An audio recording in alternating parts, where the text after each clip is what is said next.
Good afternoon, everybody, and welcome to this beautiful Tuesday. It's gorgeous outside. It's a huge blessing that it's not 99 degrees out. Like last not week. 99 yet. So my name's Shannon. Welcome to Shannon's Sunshine Share. Today I have my friend Andrea Paratto with me. Andrea is the coordinator for our Svayus program here at the Lantern.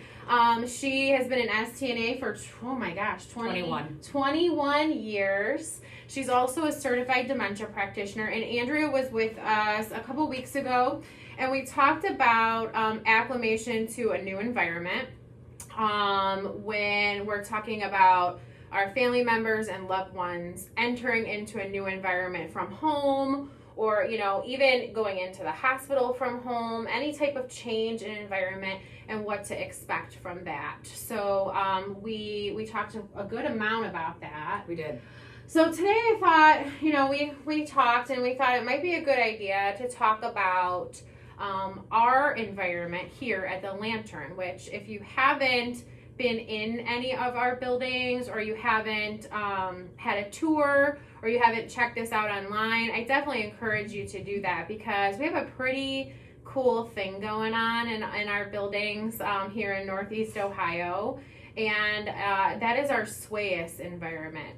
And people ask me all the time, that's a strange word, what does it mean, what is Svayus? So Svayus is actually an ancient Sanskrit word. It means life of vigor. And, that is our goal here at the Lantern. Quality of life is always our goal. And our Svayus Environment is very unique in many, many ways. It's something that prior to coming to work here almost 6 years ago, I had never seen anything like it. And I've actually been able to, I've had the pleasure of, helping people when they move in, watching them to actually acclimate to this environment and seeing the benefits that this environment has had for the clients that move in to Svayus. So I thought it'd be pretty cool to talk a little bit about the environment, Sure. What makes it so unique. Talk about maybe some behavior management things that we've seen as a positive with the environment. And then after the broadcast, I will post some links to some virtual tours that we've had for all three of our communities, so that you guys can kind of check those out and see what is this? We have somebody on from Brazil. That's pretty cool. Woohoo! Awesome. So hello, Brazil. So without further ado, I'm going to give the floor over to Andrea so she can tell us a little bit about our Svayus Environment and what makes it so unique and some of the positive benefits of that environment. So, again, I don't know if anybody's, some people have come in and seen our environment. If you have not seen it, you can also see pictures of it online on our website. But the Svayus Environment gives our clients the impression that they live in a natural outdoor setting.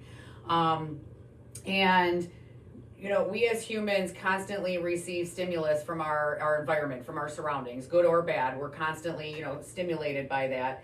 And our actions and our response to a situation is directly based on our perception. And our perception is based on our past experiences. So our clients, with our virtual sky ceiling, the gazebos, the pergolas, the trees, the shrubs, the suites and the rooms that are built like real homes with vinyl siding and brick siding and roofs and gutters and, the porch lights, it gives the individual with Alzheimer's and dementia the perception that they live in an outdoor setting. So the feeling of being restricted in an environment is minimized considerably. They don't feel like they're locked down. And it actually probably feels like you're living in kind of a subdivision or a housing development. I've even had clients refer to it as their community. Or their neighborhood, which is amazing because that is exactly what we're kind of going for. The virtual sky ceiling is amazing. It gets lighter and lighter in the morning, and the sun slowly rises, and at night, it starts to get darker and darker and darker as the evening wears on. Their porch lights come on, the street lights come on. And it gives that impression of living in that natural environment. It really helps them build routines of day and night. We know when it's time to get up in the morning. We know when it's time to eat. We know when it's time to start to kind of settle in and relax and get ready for bed. It really helps with those directions and those cues. You have a client who wakes up at 3 o'clock in the morning and they wander out of their suite, and you can show them it's nighttime still, and they can look up at the sky and they can see that it's still nighttime. And it's a lot easier to redirect and get them the rest of that good night's sleep by just telling them, hey, we got a couple hours till morning. I'll wake you up for breakfast. Oh, okay. And it's a lot easier to redirect that behavior because we can actually visually see that it has gotten darker out. Right. Or the sun is rising. It's time to get up in the morning. Right. So that really, really, really helps with that. Yeah. So it makes a big difference. I think like you said, without walking out of their apartment, like with bright overhead lights on 24 hours a day. And that's kind of what you see a lot of times in a more clinical setting. Yes. Shea Stadium. It's lit up. So that desire to exit seek is dramatically minimized. Does it happen? Absolutely. But to not feel like you're locked in, to feel like you're sitting in a park and you're outside gives that perception of not feeling like you're restricted. Definitely. And so it really eliminates a lot of that. So minimizing the elopement risk is huge because safety is definitely really important. But providing an environment and a setting that our clients become familiar with also helps eliminate unwanted emotions such as anxiety and depression, agitation. And this actually promotes a more healthy lifestyle. When you have anxiety, when you are depressed, when you're agitated, when you're angry, it's really hard to be at your best. Right, absolutely. It's really hard to function at your best ability. And when we can eliminate those unwanted emotions, there's a really good possibility that when an individual with Alzheimer's or dementia is relaxed, that it can actually help align a lot of their memories and thoughts. And I can give you a great example. Okay. We had a client who moved in. She was about a stage 4 going into a stage 5. And when she moved into the AL environment, there were so many hallways and doors and different flooring that it was really overwhelming and confusing for her. Okay. So we discussed moving her into the Svayus environment, and we did. And the first night, I will say, it was a little rough because, we're getting used to, we're acclimating. Right. But within a week, this lady's thoughts and memories started to realign. She was showering herself, Wow. dressing herself, using the toilet appropriately, feeding herself, going out shopping with her family, Wow. able to have really good conversations that were meaningful.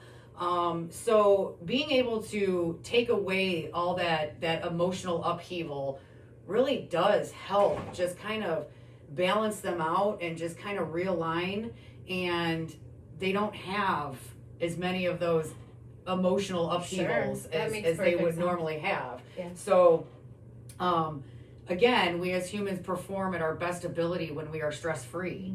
And if we can eliminate the stress on our clients, not just through activities, not just through caregiving, not just through holding their hand, which is all very, valid, but what if we could also do it through environment? And environment plays a key role in everybody's life. Yeah. If you're in an environment that is really crazy, busy, and loud, sometimes, after so long, it's just like, okay, I can't handle this it's anymore. I need to go find me a quiet place. Right. So we are able to give that to our clients. We have this amazing waterfall with pond area in the back. It's beautiful. And it's tranquil and quiet back there. So, when we have clients who may have increased agitation, and it's really hard to kind of figure out exactly what the reason behind that agitation is, sometimes just taking them back and sitting on the park bench by the waterfall and talking about the waterfall, watching the fish, listening to the water trickle down the rocks. It's very tranquil. It's very relaxing, and it really kind of helps bring them down from that anxiety. So then it's a lot easier for us to care for them. It helps them be able to focus better and pay attention better to directions and be able to navigate and follow those directions. So all of it, the whole environment is very, I think, crucial to somebody who has Alzheimer's and dementia. Yeah. And eliminating those unwanted emotions is one of the biggest things. And I will say that, with the caregiving, with the activities, and throwing in a huge heaping bottle of environment really does help with our not needing PRN medications to help manage I definitely behaviors. wanted to talk about that. So, do we have clients who have PRN meds? We absolutely do. So do they get used? Let's talk Very about rarely. So PRN meds, for those of you who don't know, PRN is a medical term used as needed. Sorry. Those are no, that's okay. Sometimes people don't know. So I just wanted to make sure. Sometimes those medications are ordered from the physician for insomnia, anxiety, or aggressive types of behaviors. So those medications are great to have in the toolkit, but those medications also sometimes come with some side effects like increased risk in falls, and things like that we don't want to happen. So again, medication, tying medications in is super important, and we have those available. But what I've noticed in working in this type of environment for almost 6 years is that a lot of times we don't have to go to that toolkit. We can kind of nip things in the bud before we give that medication, just by utilizing the things that we have in our environment, like you said. Yes, and environment is everything. Environment is your music therapy. It's us. We are part of their environment. So, our mood and how we set the tone for the day is a huge part of the environment. There's just all kinds of things going on in their environment, and any way that we can help control the environment, because realistically, you can't always control the person that you're caring for, but you definitely have that ability to control the environment. Definitely. You can reduce the noise. You can reduce the foot traffic. You can reduce shadowy lighting. You can, there's so many ways to tweak the environment and minimize that stress simply by just really being observant and realizing what might be triggering a behavior that may be environment induced. Right. So, yes, we have been extremely successful with environment and reducing those as needed medications. They are rarely used. So that to me is an amazing thing. What we do in Svayus, it's, we modify the environment, therefore we can modify the behavior, and in turn medicate as a last resort. It's not the first thing we go to. Right. It is the absolute last, because those medications aren't good really for anybody. You, me, elderly, so if we can keep them from having to take those medications, and like you said, that's it could be a fall risk. There could be a lot of different risk factors. Yeah, so, sedation, right, are they going to eat if they're sedated? Appetite. Right. So, we don't want to use those. Yeah, absolutely. I also kind of, something that was really cool that I've seen too is that we've had the ability to decrease psychotropic medications, Big time. dosages, and sometimes discontinue them altogether. Sometimes, we need a little bit of something to kind of help us stay stable, but what I've seen over the years is that the clinicians, the physicians have been able to decrease those amounts of medications, which again sometimes come with handfuls of side effects that we don't want, and that can be a hindrance to our clients. So that's been really cool. I love to see that. I love to see people on the least amount of medication possible to give them the best quality of life possible. And, a lot of that has to do with environment as well, because we use aromatherapy in our environment. So if our client, we always start with sleep. We if we don't get a good night's sleep, we're not going to have a good day the next day. We're cranky, and then we're so overtired that we can't sleep. Right. So we do sleep studies from 7 p.m. to 7 a.m., wanting to know if they're awake during these hours. What is their sleep routine happening? And so if we can start with sleep and we can get them a good night's sleep, then throughout the day we can reduce those psychotropic medications, and they won't have the same behavior increase if they're getting a good night's sleep. Right. So it's all ties in, you know, to environment, really. Absolutely. I love the fact that we use essential oils. I think they're super helpful.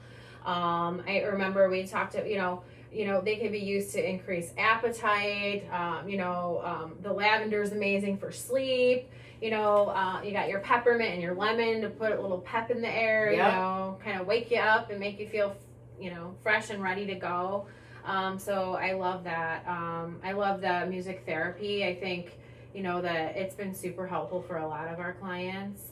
And then, just like coming out of your apartment and you're in the neighborhood and you have your neighbors there and there's always friends to chat with and there's always something going Sitting on the front porch in your rocking chair, watching the world go by. I mean, it's just an amazing environment. It really is. Yeah, and I've seen a huge, and I've been a nurse for 16 years, and I definitely have witnessed lots of positives, you know, from that environment. So, it even helps decrease wandering. Yeah. You know, because they don't feel so uncomfortable in their environment. They don't have to keep moving. They're actually able to relax. Yeah. And that really is extremely helpful. Yeah. One thing I really love about the environment is that the nurses station is like tucked.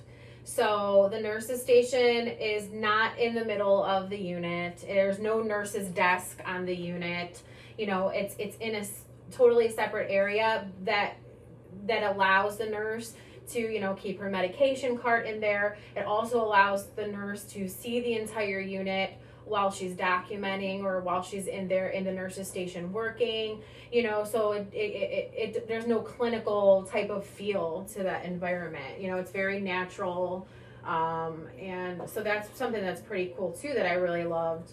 You know, when I first came on board, I'm like, oh, really cool. Like, there's no nurse's station in the middle of the unit. It's the most non-clinical environment you could possibly get, I feel, because there's nothing that feels clinical about it. Yeah, and it's really amazing. Cool. It's really cool, and I definitely, like I said, I encourage you to check it out. And unfortunately, you know, we're not able to have visitors right now, and we're not really sure when that time will come. Hopefully, you know, that time will come, but you know, we like I said, I'll post some links so that you can kind of get an idea of what the different environments look like in all three of our communities, because there's lots of similarities, but there's also differences. So yeah, what do we have anything else we want to? I think we touched on everything. I think we did touch on everything. Well, thank you. That was so a good much. segue, I feel, from the last I think one so too. about environment. I think so too. So yeah, environment is huge. Any questions that you have about maybe some things you can do at home to help to kind of tranquilize the environment at home, please feel free to give Andrea or myself a call, and we'll be happy to kind of help brainstorm with you. If you're seeing, you know, maybe your loved one has, you know, increased agitation or more trouble sleeping, call us. We're here as a resource for you. We can certainly try to help walk you through some of the more natural things you can do, some of the kind of easy fixes in the home that aren't going to cost a ton of money, that you can implement just to kind of make the environment more comfortable for you and for your loved one. So next week, I want to talk a little bit about that. We have Todd from Elara Caring coming, and he's going to talk to us a little bit about hospice care and what hospice means. I am a huge advocate for hospice. I think that the word scares a lot of people, but I kind of wanted Todd to come on and talk to us a little bit about what hospice means and what the benefits are. I've had folks in my career who've been on and off hospice for years. Yes. So, you know, sometimes they qualify for hospice and 6 months later they don't. You know, they have a change in condition. They're doing a lot better, you know, but that hospice team is amazing. It's an extra set of hands and eyes and ears, just to kind of make sure that, you know, everything is being taken care of for our clients. So that'll be a good one to tune into. And then, of course, I'm going to have Andrea back again soon. I always love having her on. She's super passionate. She's super knowledgeable. So I always love having her on to talk about, her thing and what she's passionate about. And she does an amazing job here. And she's, like I said, she's a wealth of knowledge. So please feel free to reach out to her if you have questions. And I thank you. Oh, you're very welcome. So much for being here with me today. And I would say that if anybody has any suggestions on a topic they really would like to hear more about as far as Alzheimer's and dementia, please get in contact with either Shannon or myself. And we'll see what we can do about bringing some of those questions up in our next session. Perfect. I love it. Thanks so much for tuning in to Shannon Sunshine Share. We will see you next week. Have a good day. Bye, everyone. Bye.